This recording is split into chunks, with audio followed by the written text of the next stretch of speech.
सब्जी वाले का बेटा बना आईआईटीएन। पटना की तंग गलियों में रहने वाला अर्जुन सिर्फ 17 साल का था। उसके पिता रमेश एक सब्जी विक्रेता थे जो सुबह 4 बजे उठकर मंडी से सब्जी लाते और साइकिल से मोहल्ले में बेचते। आमदनी सीमित थी, लेकिन उनके दिल में एक सपना था, उनका बेटा बड़ा आदमी बने। अर्जुन का जीवन साधारण था, सरकारी स्कूल, पुरानी किताबें, बिना ट्यूशन के पढ़ाई और घर का शोरगुल। लेकिन उसके भीतर एक अनजानी आग थी, बुलावा। एक दिन स्कूल में गणित के शिक्षक ने कहा, ईट की परीक्षा सबसे कठिन है, लेकिन अगर कोई पास कर ले तो पूरी जिंदगी बदल जाती है। उसी पल अर्जुन ने ठान लिया, मैं ईट में जाऊंगा। पर रास्ता आसान नहीं था। कोचिंग का खर्च पिताजी नहीं उठा सकते थे, पढ़ाई का माहौल नहीं था और जिंदगी रोजमर्रा की जरूरतों से भरी थी। इनकार और संकोच अर्जुन खुद से ही सवाल करता, क्या मैं कर सकता हूं?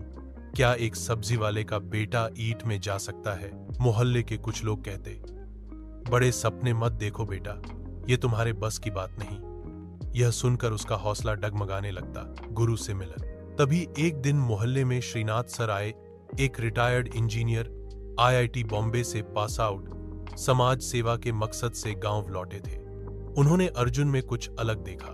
जब अर्जुन ने अपनी स्थिति बताई तो उन्होंने कहा, अगर तुम मेहनत करने को तैयार हो तो मैं तुम्हारी मदद करूंगा। श्रीनाथ सर ने उसे फ्री में पढ़ाना शुरू किया, हर शाम 2 घंटे। उन्होंने उसे सिर्फ सवालों के जवाब ही नहीं सिखाए, बल्कि सोचने का भी बताया। अर्जुन ने एक जिला स्तरीय विज्ञान प्रतियोगिता में हिस्सा लिया। कड़ी मेहनत के बाद वह टॉप कर गया। यह उसकी पहली जीत थी, एक सबूत कि वह कर सकता है। इसके बाद उसने फ्री ऑनलाइन वीडियो, पुराने जी पेपर्स और श्रीनाथ सर की मदद से पढ़ाई जारी रखी। सहयोगी और संघर्ष उसकी मां अर्जुन की सबसे बड़ी ताकत थी। वो रात को देर तक जागकर उसका साथ देती, उसके लिए दूध गर्म करती और उसे कभी हार मानने नहीं देती। एक दिन मां ने पुराने गहने बेचकर उसके लिए सेकंड हैंड स्मार्टफोन लिया ताकि वह बेहतर पढ़ाई कर सके। मगर मुश्किलें कम नहीं थीं। बिजली कटती रहती, कभी किताबें मिलती, कभी खाना नहीं बनता। मोहल्ले के कुछ लड़के मजाक उड़ाते, बड़ा आया ईट वाला।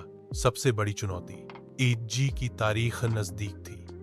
अर्जुन हर दिन 14,016 घंटे पढ़ता। वह नींद, भूख सब भूल गया था।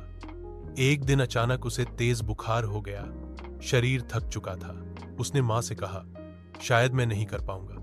मां ने उसका माथा सहलाते हुए कहा, तू थक सकता है बेटा, लेकिन हार नहीं सकता।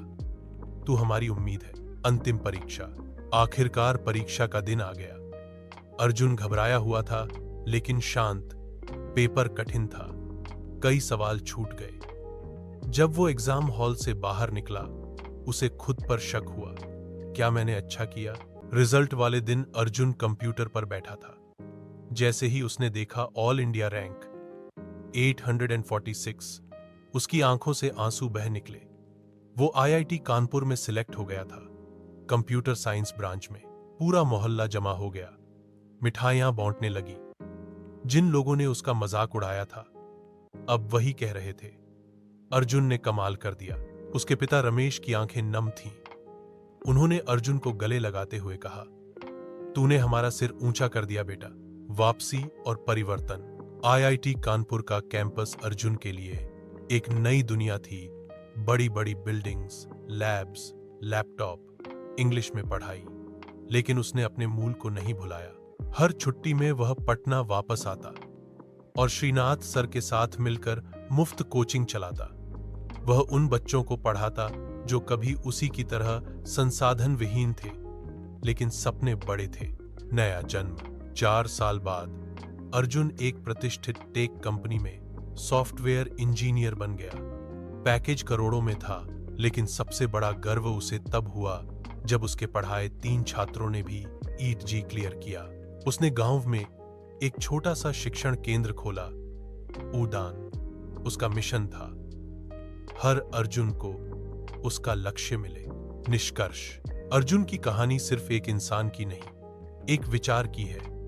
अगर सपने सच्चे हों, इरादे मजबूत हों और कोई साथ देने वाला मिल जाए, तो कोई भी सब्जी वाले का बेटा आईआईटीएन बन सकता है।